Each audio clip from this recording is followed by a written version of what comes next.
Our love affair with the cinema stretches back almost 130 years. It has thrilled, chilled, entertained, informed and educated us. It has brought new words into the language, helped shape our dreams and turned actors into icons. The story of cinema in Leeds began in 1888. The brief footage shot by Louis Le Prince on Leeds Bridge is thought to be the world's first example of moving images being captured on camera. In less than a decade, cinema had evolved from a novelty to a new and popular mass entertainment.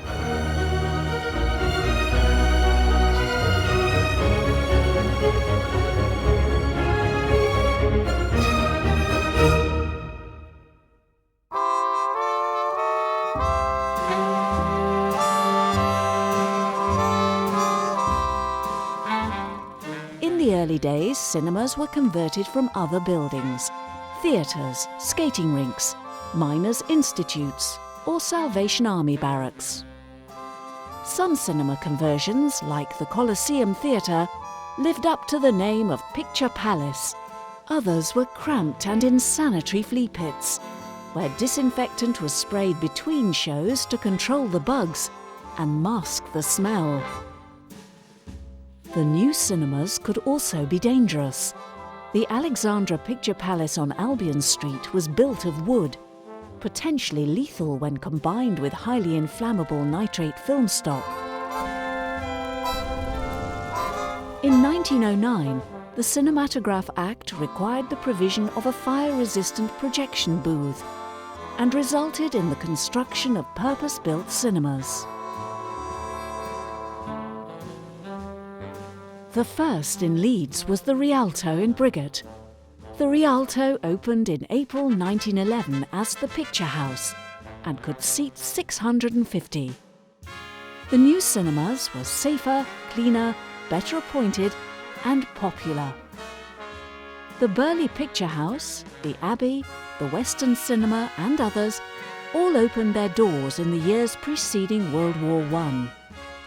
Films were silent, with accompaniment being provided by a piano or, in the better class of cinema, an orchestra.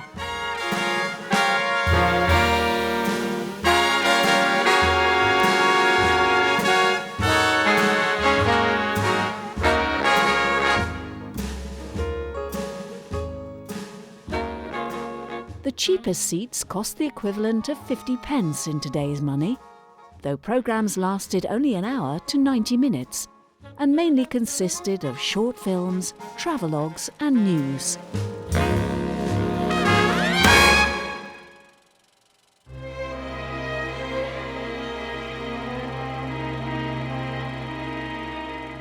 Feature films came to Britain in 1914, as did war.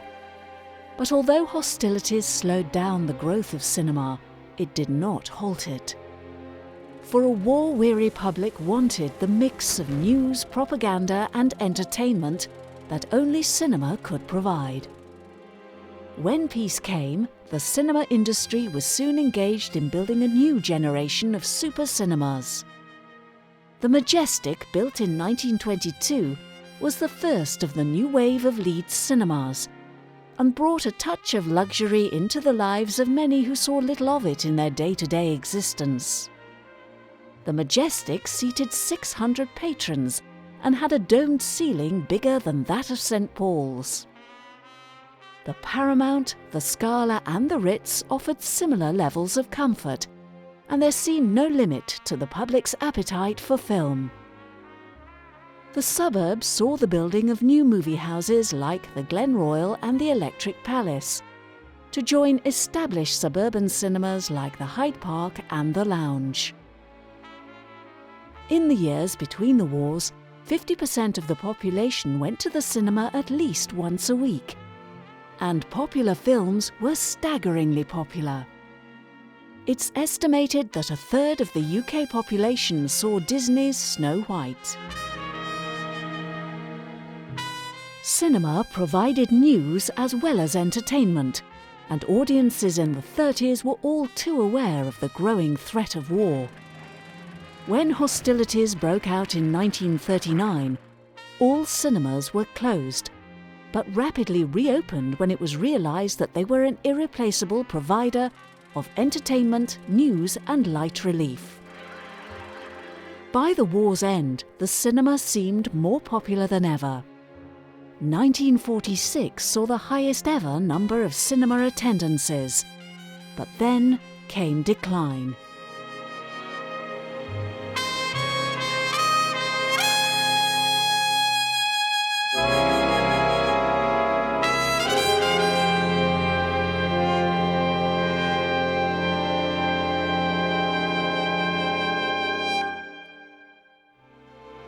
A more affluent society offered a greater choice of leisure activities. Television made big inroads into cinema's audiences, and as Leeds slums were cleared, people moved into homes that were warmer and more comfortable, making staying in at night a more attractive option.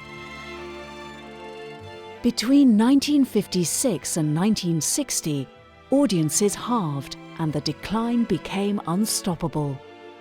The Abbey, the Capitol, the Carlton, the Clifton, the Crescent, the Crown, the Dominion, the Gainsborough, all went dark for the last time. Some city centre cinemas like the Odeon fought back by dividing the old auditoriums into 2 or 3 screens, and determined lovers of cinema preserve such gems as the Hyde Park. The ABC too fought long and hard to survive in a changing world. Opening in 1934 as the Ritz, it became a twin cinema in 1970, and in 1974 became Leeds' first triple cinema.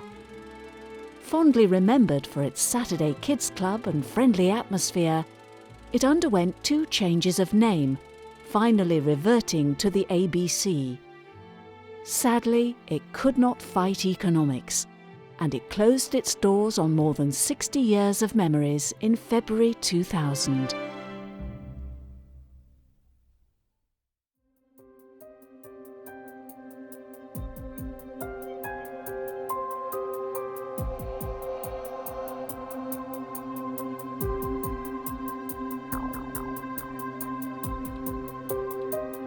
Cinema audiences hit their lowest ever figure in 1984, and there were confident predictions that the rise of video would finally kill off the cinema.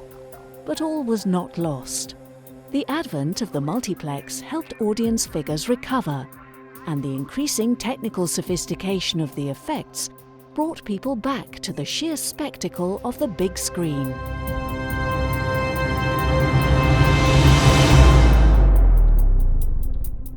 Today, Leeds has just 6 cinemas, although multiplexes can contain a dozen screens. Yet though they offer luxury and warmth, few would claim they offer as much in terms of atmosphere as the old picture palaces. Over the course of the last 120 years, the city has witnessed the rise, fall, and survival of the cinema. We now watch films on our TVs, laptops, tablets, phones, even watches, but there is still the belief that film is best experienced in a cinema. The old cinemas may be long gone, but they will also be long remembered, and the ghosts of many remain with us still, as reminders of a Leeds that once was.